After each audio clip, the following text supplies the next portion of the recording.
Hello, नमस्कार। मेरा नाम दलबीर है और मेरे इस यूट्यूब चैनल में आपका स्वागत है। मेरे इस यूट्यूब चैनल का नाम इंडियन टेक्निकल फार्मिंग है और आज मैं आपके लिए एक खेती से जुड़ी एक नई वीडियो लेकर आया हूं। इस वीडियो में आज मैं आपको बताता हूं कि देसी कपास की वैज्ञानिक खेती कब और कैसे करें और कौन कौन सी सावधानी रखें। अगर आप देसी कपास की बिजाई करते हो तो बिजाई के समय कौन कौन सी सावधानी रखें जिससे कि बीज अंकुरण 100% तक हो, जिससे कि हमें कम खर्च व कम समय में ज़्यादा से ज़्यादा फसल की पैदावार प्राप्त हो, जिससे कि हमें एक अच्छी इनकम प्राप्त हो। इस वीडियो को अंत तक जरूर देखें ताकि आपको खेती से जुड़ी सभी जानकारी प्राप्त हो। अगर आप चैनल पर नए हो तो वीडियो को लाइक, शेयर व चैनल को सब्सक्राइब जरूर करना ताकि अन्य किसानों को खेती से जुड़ी सभी जानकारी प्राप्त हो और आने वाली वीडियो की नोटिफिकेशन आपको मिलती रही। चलो चलिए वीडियो को स्टार्ट करते हैं। यह देसी कपास की किस्में 15 अप्रैल से शुरू होती है बिजाई। हरियाणा में मुख्यतः कपास के 3 तरह के बीज किसानों की तरफ से प्रयोग किए जाते हैं, जिसमें नरमा बिट्टी कॉटन तथा देसी कपास शामिल है। कपास के सभी बीजों की बिजाई अप्रैल से शुरू हो जाती है, जो पूरे महीने में रहती है। देसी कपास लगाने वाले किसानों को हरियाणा सरकार प्रति एकड़ 3,000 रुपये की वित्तीय मदद देती है। इस मदद को प्राप्त करने के लिए राज्य के ऐसे किसानों को मेरी फसल मेरा ब्यौरा पोर्टल पर रजिस्ट्रेशन कराना होता है। रजिस्ट्रेशन की प्रक्रिया 25 जनवरी से शुरू होती है और 31 मई तक रजिस्ट्रेशन करा सकते हैं। जानकारी के मुताबिक किसानों की तरफ से अनुदान के लिए रजिस्ट्रेशन करवाए जाने के बाद उसका भौतिक सत्यापन होगा, जिसके बाद किसानों को अनुदान राशि जारी की जाएगी। गुलाबी सुंडी बनी है समस्या। कपास हरियाणा में प्रमुख नकदी फसल है, जिससे हरियाणा के किसान थोड़ी नमकीन व कमजोर भूमि में सफलतापूर्वक उगा रहे हैं। धान की तुलना में इसमें लागत कम रहती है, जबकि बाजार में इसका भाव धान से अधिक रहता है। ऐसे में किसान कपास की तरफ अधिक आकर्षित हुए हैं, लेकिन बीते कई वर्षों में उत्तर भारत में होने वाली कपास की फसलों पर गुलाबी सुंडी लग जा रही है, जिसमें कपास की फसल खराब हो जा रही है। जिसको देखते हुए बीते कुछ समय से विशेषज्ञ गुलाबी सुंडी मैनेजमेंट के लिए सही टेक्नोलॉजी अपनाने पर जोर दे रहे हैं। वहीं इसी बीच हरियाणा आज हम बात करते हैं देसी कपास की वैरायटी मोहिनी की। यह variety Shaktivardhak hybrid seeds private limited के द्वारा बनाई गई है।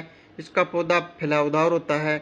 इसमें 22 से 25 फलधारक शाखाएं होती है। इसके टिंडे का वजन 2.5 से 3 ग्राम तक होता है। साधारणतः इसमें 4 से 5 ताड़ी होती है। इसके पकने की अवधि 150 से 165 दिन तक की होती है। यह कम समय में पकने वाली किस्म है। अधिक जानकारी हेतु आप संपर्क करें 016 62 225 563। शक्तिवर्धक हाइब्रिड सीड्स प्राइवेट लिमिटेड, तिलक बाजार, हिसार। मोहिनी किस्म भारत सरकार द्वारा नोटिफाइड किस्म है। अखिल भारतीय समन्वित कपास सुधार परियोजना परीक्षणों के अनुसार मोहिनी ने उत्तरी भारत में AH1 की तुलना में अधिक तथा हरियाणा में AH1 से अधिक तथा C1CR से अधिक तथा राजस्थान में राज DH9 से अधिक पैदावार दी है। यह किस्म उत्तर भारत का जोनल चेक है। कली व फूल बनने से पहले की अवस्था बोक्की में सुंडियां प्रभावी रहती है, जो बोक्की को खाती रहती है, जिनकी ओर किसान का ध्यान ही नहीं जाता है। उस समय देसी कपास में पौधों पर फूल दिखाई नहीं देती है। ये सुंडियां फूल और फलों को खाती रहती है। बाद में किसान का ध्यान इस ओर जाता है। अतः फसल बचाने हेतु ट्रेसर का पहला स्प्रे जुलाई के प्रथम सप्ताह में अवश्य करें। उस समय किसान यह न देखे कि उसमें कोई कीड़ा है या नहीं है। अक्सर किसान यह भी सोचता कि बरसात आएगी तो ही स्प्रे करूँगा। अंततः किसान भाई बरसात आने या पानी लगाने का इंतजार न करे। ट्रेसर के पहले छिड़काव के बाद 70 मिलीमीटर ट्रेसर या 150 ग्राम टाकुमी प्रति एकड़ का स्प्रे 10 से 15 दिन के अंतराल पर दोहराते रहे।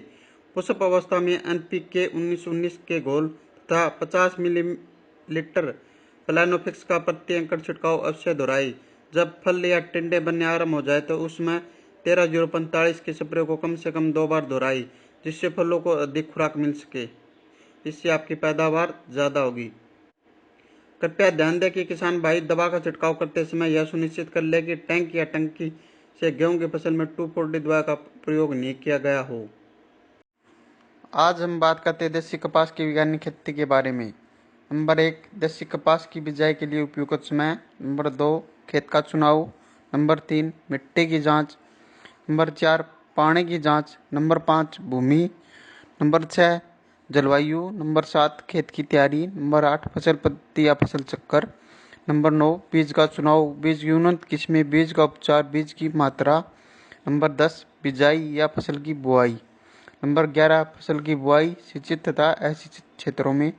नंबर 12 खरपतवार की रोकथाम। नंबर 13 30 दिन बाद सिंचाई। नंबर 14 30 दिन बाद निराई या गुड़ाई। नंबर 16 60 दिन बाद सिंचाई या फिर वर्षा। नंबर 15 जल का प्रबंधन। नंबर 16 कीट व रोग का प्रबंधन। नंबर 17 स्प्रे इमिडाक्लोप्रिड, मोनो असाटाप। फंगस के लिए कॉपर ऑक्सीक्लोराइड इत्यादि। वह फल फूलों के बढ़वार के लिए टॉनिक का प्रयोग। नंबर 1 प्लानोफिक्स। नंबर 2 कल्टार। नंबर 17 फसल में खाद का उपयोग, फिर चुनाई, फिर भंडारण। ये मुख्य स्टेप है जो देसी कपास की फसल में उपयोग किए जाते हैं। अब हम बात करते हैं देसी कपास की पूरी वैज्ञानिक खेती के बारे में। नंबर 1 उपयुक्त समय। देसी कपास की बिजाई का उपयुक्त समय अप्रैल व मई महीना होता है। बाजार में कपास की बहुत सी वैरायटियाँ उपलब्ध होती है। अप्रैल महीने के बिजाई के लिए हम अगेती वैरायटी व 15 मई के बाद हम देसी कपास के लिए 75 वैरायटी का ही चुनाव करते हैं। नंबर 2 खेत का चुनाव। इसके बाद हम देसी कपास की बिजाई के लिए हम खेत का चुनाव करते हैं। अगर पहले उस खेत में सरसों की बिजाई की थी तो सरसों के फन्नों को रोटावेटर की सहायता से 1-2 बार अच्छी तरह से जुताई कर दे ताकि सरसों के फन्ने अच्छी तरह से मिट्टी में मिल जाए। फिर आप हैरो की सहायता से 1-2 बार अच्छी तरह जुताई कर दे। फिर आप लेजर लेवलर की सहायता से खेत को समतल कर दे ताकि खेत की सिंचाई अच्छी तरीके से हो जाए। अब हम बात करते हैं देसी कपास की खेती के लिए मिट्टी की जांच। सबसे पहले अपने खेत की मिट्टी की जांच करवा ले, जिससे हमें यह पता चल जाता है कि मिट्टी में किन किन पोषक तत्वों की कमी है और खेत की मिट्टी किन किन फसलों के लिए उपयुक्त है और इस मिट्टी में कौन कौन सी फसलें उगाई जा सकती है, जैसे गेहूँ, चना, अरहर, सरसों, राया, बरसीन, गन्ना, आलू, मक्का, बाजरा, कपास इत्यादि। मिट्टी की जांच से हमें यह पता चल जाता है कि इसका पीएच मान कितना है। देसी कपास की बिजाई। फास्फोरस व पोटाश बिजाई के समय पोरे। अगर फास्फोरस बिजाई पर नहीं डाली गई है तो बोक्की पर पोरे। बोक्की का मतलब फूल आने पर पोरे। आदि नाइट्रोजन बोक्की के समय 45 से 60 दिन व शेष नाइट्रोजन फूल निकलते समय कतारों में दोनों ओर डाली। अगर गेहूं के बाद कपास ले रहे हैं तो बोक्की के समय डाली जाने वाली नाइट्रोजन बिजाई पर पोरे। अब हम बात करते हैं पानी की जांच की। अगर आप फसल की बिजाई के लिए नहरी पानी का इस्तेमाल करते हैं तो यह सभी प्रकार की फसलों के लिए बहुत अच्छा है और इसमें बीज का अंकुरण 100% तक हो जाता है। अगर आप वर्षा के बाद फसल की बिजाई करते हैं तो बीच में बीज का अंकुरण 100% तक हो जाता है। अगर आप बिजाई के समय ट्यूबवेल के पानी का इस्तेमाल करते हैं तो आप इस ट्यूबवेल के पानी की जांच करवा ले। अगर ट्यूबवेल का पानी पीने में भी मीठा तो इसका पानी का पीपीएम ज़्यादा हो सकता है और बीज के अंकुरण के समय यह एक समस्या बन जाता है। अगर पानी का पीपीएम 1000 से कम है और इसमें सभी प्रकार की फसलों के लिए अच्छा है और इसमें बीज का अंकुरण 100% तक हो जाता है। अगर पानी का पीपीएम 1000 से ज़्यादा है तो इसमें बीज का अंकुरण सही तरीके से नहीं हो पाता, इससे हमारा नुकसान हो जाता है। इसलिए पानी की जांच करवाना भी बहुत ज़रूरी है। कपास की खेती के लिए भूमि का चुनाव। कपास की खेती के लिए अच्छी जल धारण और जल निकास क्षमता वाली भूमि होनी चाहिए। जिन क्षेत्रों में वर्षा कम होती है वहाँ इसकी खेती अधिक जल धारण वाली क्षमता वाली मटियार भूमि में की जाती है। जहाँ सिंचाई की सुविधाएं उपलब्ध हो वहाँ बलुई व बलुई दोमट मिट्टी में इसकी खेती की जा सकती है। यह हल्की अम्लीय एवं क्षारीय भूमि में उगाई जा सकती है। इसके लिए उपयुक्त पीएच मान 5.5 से 6.5 है। हालांकि इसकी खेती 8.5 पीएच मान तक वाली भूमि में अच्छी तरह से की जा सकती है। कपास की खेती के लिए मौसम व जलवायु। यदि पर्याप्त सिंचाई सुविधा उपलब्ध हो तो कपास की फसल को मई माह में ही लगाया जा सकता है। सिंचाई की पर्याप्त उपलब्धता न होने पर मानसून की उपयुक्त वर्षा होते ही कपास की फसल उगा सकते हैं। कपास की उत्तम फसल के लिए आदर्श जलवायु का होना आवश्यक है। फसल के उगने के लिए कम से कम 16 डिग्री सेंटीग्रेड और अंकुरण के लिए आदर्श तापमान 32 से 34 डिग्री सेंटीग्रेड होना उचित है। इसके बढ़वार के लिए 21 से 27 डिग्री तापमान होना चाहिए। फल लगते समय दिन का तापमान 25 से 30 डिग्री सेंटीग्रेड और रातें ठंडी होनी चाहिए। कपास के लिए कम से कम 50 डिग्री सेंटीमीटर वर्षा का होना आवश्यक है। 125 सेंटीमीटर से अधिक वर्षा का होना कपास के लिए हानिकारक होता है। कपास की उन्नत खेती के लिए खेत की तैयारी। उत्तरी भारत में कपास की खेती मुख्यतः सिंचाई आधारित होती है। इन क्षेत्रों में खेत की तैयारी के लिए 1 सिंचाई कर 1 से 2 गहरी जुताई करनी चाहिए। इसके बाद 3 से 4 हल्की जुताई कर पट्टा लगाकर बुआई करनी चाहिए। कपास का खेत तैयार करते समय इस बात का ध्यान रखना चाहिए कि खेत पूर्णतः समतल हो ताकि मिट्टी की जल धारण व जल निकास क्षमता दोनों अच्छी हो। यदि खेतों में खरपतवार की ज्यादा समस्या न हो तो बिना जुताई या न्यूनतम जुताई से भी कपास की खेती की जा सकती है। दक्षिणी व मध्य भारत में कपास वर्षा आधारित काली भूमि में उगाई जाती है। इन क्षेत्रों में खेत तैयार करने के लिए गहरी जुताई मिट्टी पलटने वाले हल से रबी फसल की कटाई के बाद करनी चाहिए, जिसमें खरपतवार नष्ट हो जाते हैं और वर्षा जल का संचय अधिक होता है। इसके बाद 3 से 4 बार हैरो चलाना काफ़ी होता है। बुआई से पहले खेत में पट्टा लगाते हैं ताकि खेत समतल हो जाए, या फिर आप लेजर लेवलर की सहायता से खेत को समतल कर सकते हो। अगर आप गोबर की खाद का इस्तेमाल करते हो तो 8 से 10 ट्रॉली 1 एकड़ के लिए पर्याप्त रहती है। यह खाद मिट्टी में अच्छी तरह मिलाकर जमीन को समतल कर दे। अब हम बात करते हैं फसल पद्धति या फसल चक्कर। फसल चक्कर एक ऐसी प्रणाली है जिसमें फसलों को इस क्रम में बोया जाता है जिससे कि मृदा की उर्वरता शक्ति बनी रहे। एक सफल उत्पादन के लिए उत्तरदायी प्रमुख कारकों में से एक फसल चक्कर एक महत्वपूर्ण स्थान रखता है। फसल चक्कर अपनाने का मुख्य उद्देश्य प्राकृतिक संसाधनों का उपयोग करके उसमें अधिक फसल उत्पादन करना होता है। किसी भी खेत में फसल को अदल बदल कर बोना, हेरफेर कर बोना फसल चक्कर कहलाता है। ऐसा करने से मृदा की उर्वरता शक्ति बनी रहती है और पैदावार भी बहुत अच्छी होती है। किसी भी खेत में एक निश्चित समय में उसकी मृदा की उर्वरता शक्ति को बनाए रखने जाने वाली फसलों के क्रम को फसल चक्कर कहते हैं। किस क्षेत्र की भूमि, जलवायु, अन्य वातावरणीय कारकों के आधार पर विभिन्न फसल चक्कर अपनाए जाते हैं। एक अच्छे फसल चक्कर को अपनाकर एक किसान अपनी भूमि में अधिक से अधिक लाभ कमा सकता है। फसल चक्करों की संख्या 3 होती है। 1 वर्षीय फसल चक्कर जैसे मक्का के बाद गेहूं। 2 वर्षीय फसल चक्कर ज्वार, बरसीन, धान, मक्का। इसके अतिरिक्त फसलों के चक्रों के आधार पर फसल चक्र को वर्गीकृत किया गया है। रबी की फसल में अपनाए जाने वाले फसल चक्कर, खरीफ की फसलों में अपनाए जाने वाले फसल चक्कर और जायद की फसलों में अपनाए जाने वाले फसल चक्कर। फसल चक्कर के सिद्धांत। उथली जड़ वाली फसलों के बाद गहरी जड़ वाली फसलों को उगाना चाहिए। अधिक खाद की आवश्यकता वाली फसलों के बाद कम खाद की आवश्यकता वाली फसलों को उगाना चाहिए। अधिक जल की आवश्यकता वाली फसलों के बाद कम जल की आवश्यकता वाली फसलों को उगाना चाहिए। फलीदार फसलों के बाद अफलीदार फसलों को उगाना चाहिए। कृषि संसाधनों का प्रयोग समतापूर्ण ढंग से करना चाहिए। भूमि कटाव से प्रभावित क्षेत्रों में फसल चक्र में आच्छादित फसलों का समावेश होना चाहिए। फसल चक्र के लाभ। किसी खेत के प्रति इकाई क्षेत्रफल में से एक निश्चित समय में होने वाले उत्पादन में वृद्धि होती है। विभिन्न फसलों का कार्य करना निश्चित हो जाने से उनके आवश्यक बीज का तथा खरपतवारनाशी आदि का उचित समय के अनुसार प्रयोग किया जा सकता है।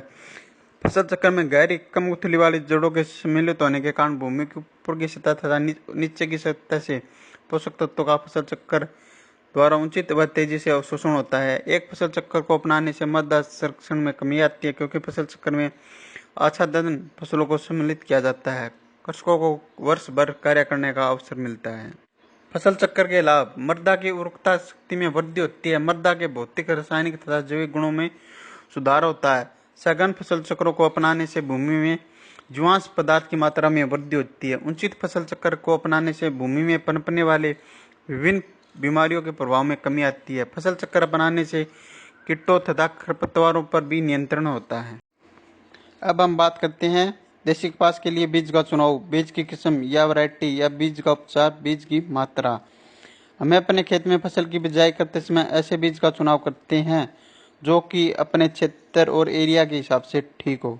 बीज का चुनाव हमें मिट्टी, समय व पानी के अनुसार ही करना होता है क्योंकि दोमट मिट्टी के लिए अलग, रेतीली जमीन के लिए अलग अलग व समय के अनुसार अलग अलग वैरायटी मार्केट में उपलब्ध होती है। बीज की वैरायटी, हम एक ऐसी वैरायटी का चुनाव करते हैं जो हमारे क्षेत्र व जमीन व पानी के हिसाब से ज़्यादा उत्पादन देती हो। हमें एक ऐसी कंपनी के बीज का चुनाव करना होता है जो कंपनी सरकार के द्वारा रजिस्टर्ड हो, जैसे राशि यूएसए शक्तिवर्धक। बीज खरीदते समय हमें बीज का पक्का बिल अवश्य लेना चाहिए, जिससे कि बीज के डुप्लीकेट होने के चांस कम होते हैं और एक अच्छा ओरिजिनल बीज हमें एक अच्छा उत्पादन देता है। अब हम बात करते हैं बीज के उपचार की। हम बीमारी की रोकथाम के लिए हम बीज का उपचार करते हैं, जिसे हम FIR भी कहते हैं, जिसे हम फंगिसाइड, इंसेक्टिसाइड और राइजोबियम कल्चर भी कहते हैं। सबसे पहले हम बीज को फंगिसाइड की दवाइयों से उपचार करते हैं, फिर हम उसको इंसेक्टिसाइड की दवाइयों से उपचार करते हैं। इंसेक्टिसाइड दवाइयों के उपचार का मतलब उसे इंसेक्ट की बीमारियों से रोकथाम के लिए किया जाता है। फिर हम राइजोबियम कल्चर से उपचार करते हैं, जो कि पैदावार बढ़ाने में वृद्धि मदद करता है। अब हम बात करते हैं बीज की मात्रा। हम देसी कपास की बिजाई के लिए 1 एकड़ में 2 पैकेट की बिजाई करते हैं। वो संकर किस्मों की वैरायटियों में हम ये 2 पैकेट की बिजाई करते हैं। अगर हम देसी वैरायटी का उपयोग करते हैं तो हम 1 एकड़ में लगभग 2 से 3 किलो बीज की बिजाई करते हैं।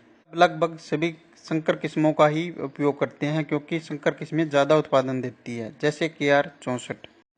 देसी कपास की उन्नत किस्में हैं HD 107, HD 123, HD 324, HD 432 व संकर किस्में AAH1, AAH 32 व KR 64। यह देसी कपास की उन्नत किस्में हैं जो बहुत बढ़िया उत्पादन देती है। HD 324 इस देसी कपास की किस्म के पौधे लाल रंग के पत्ते का मध्यम और रंग लाल होता है। इस किस्म के फूल गुलाबी रंग के फूलों के अंदर गहरे लाल रंग के धब्बे एवं परागकण पीले रंग के होते हैं। इसके पौधे में 3 से 4 मजबूत वानस्पतिक शाखाएं होती है। औसत पैदावार 9 से 10 कुंटल प्रति एकड़ है। इसके रेशे की औसत लंबाई 15 से 16 मिलीमीटर और रुई का प्रतिशत 42 है।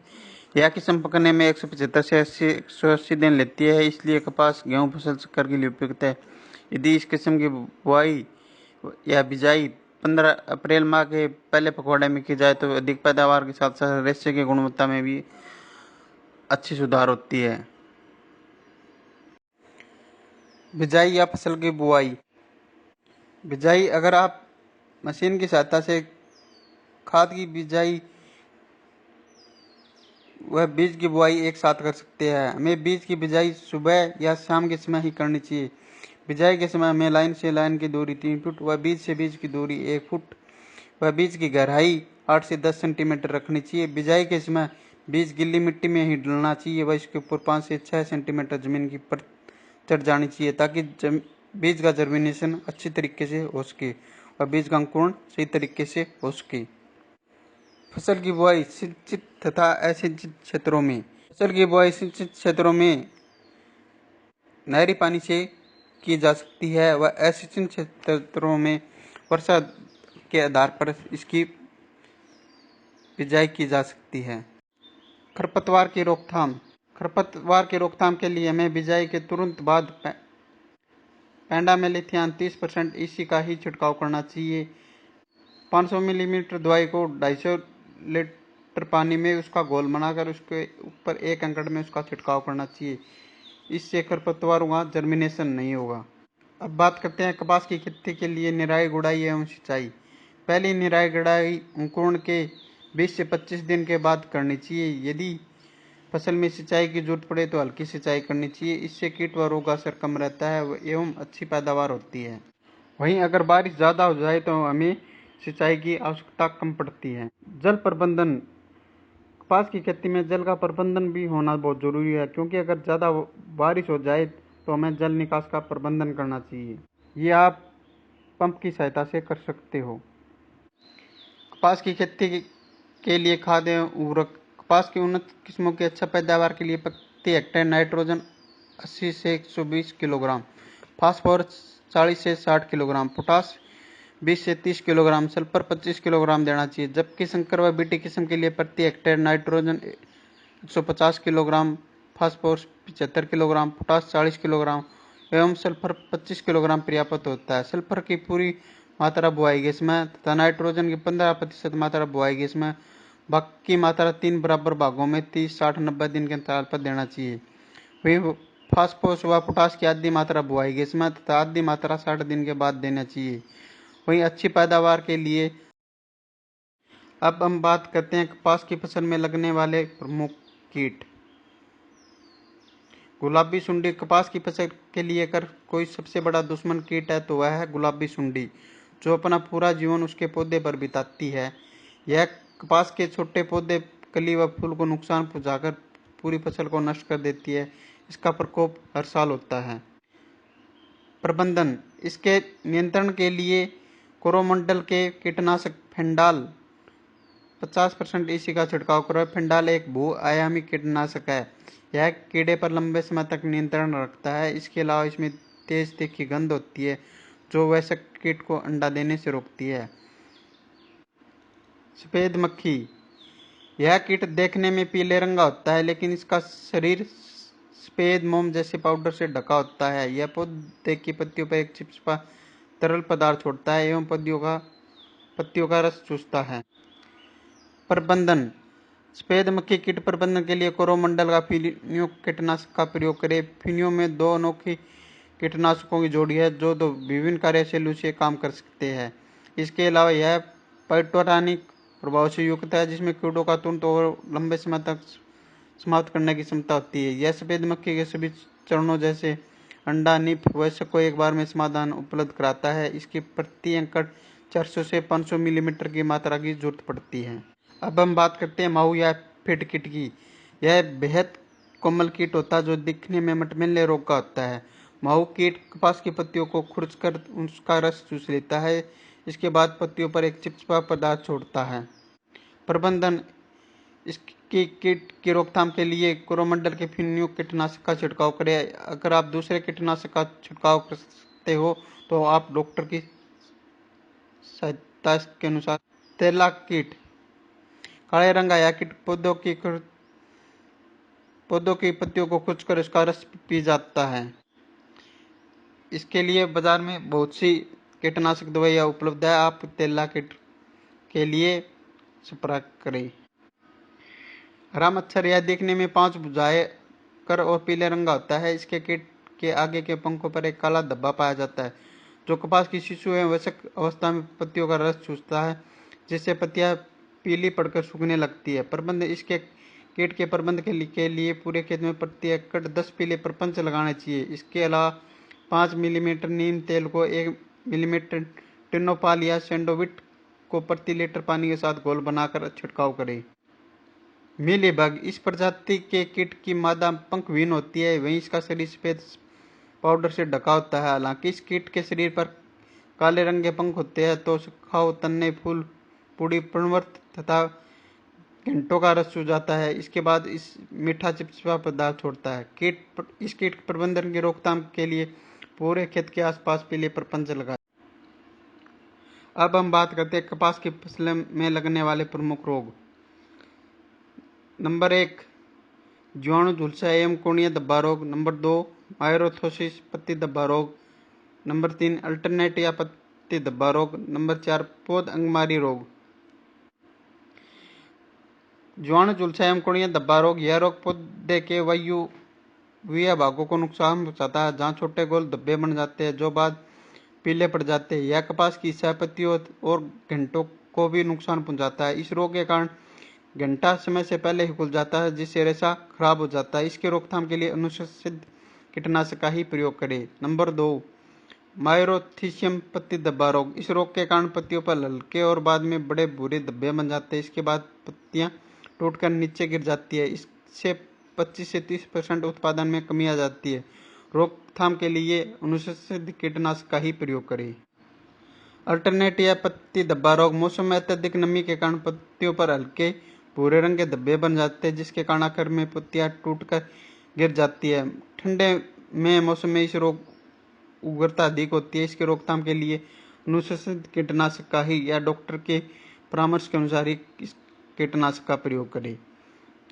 नंबर 4 पौध अंगमारी रोग: यह रोग पौधे की मूसले जड़ों को छोड़कर मूल तंतुओं को नुकसान पहुंचाता है, जिसके कारण पौधा मुरझा जाता है। रोकथाम के लिए अनुशंसित कीटनाशक का ही प्रयोग करें। अब हम बात करते हैं कपास में स्प्रे। कपास में 30 दिन के बाद हल्के दवाई का ही स्प्रे करें, जैसे इमिडाक्लोप्रिड मोनो। उसके बाद आप बीमारी के अनुसार भी आप स्प्रे कर सकते हो, या फिर आप टाटा आसाटा 50% इसी का छिड़काव करें। अगर आप फंगस की दवाई की बीमारी के लिए रोकथाम के लिए छिड़काव करते हैं तो आपको प्रोक्सीक्लोराइड का ही प्रयोग करिए।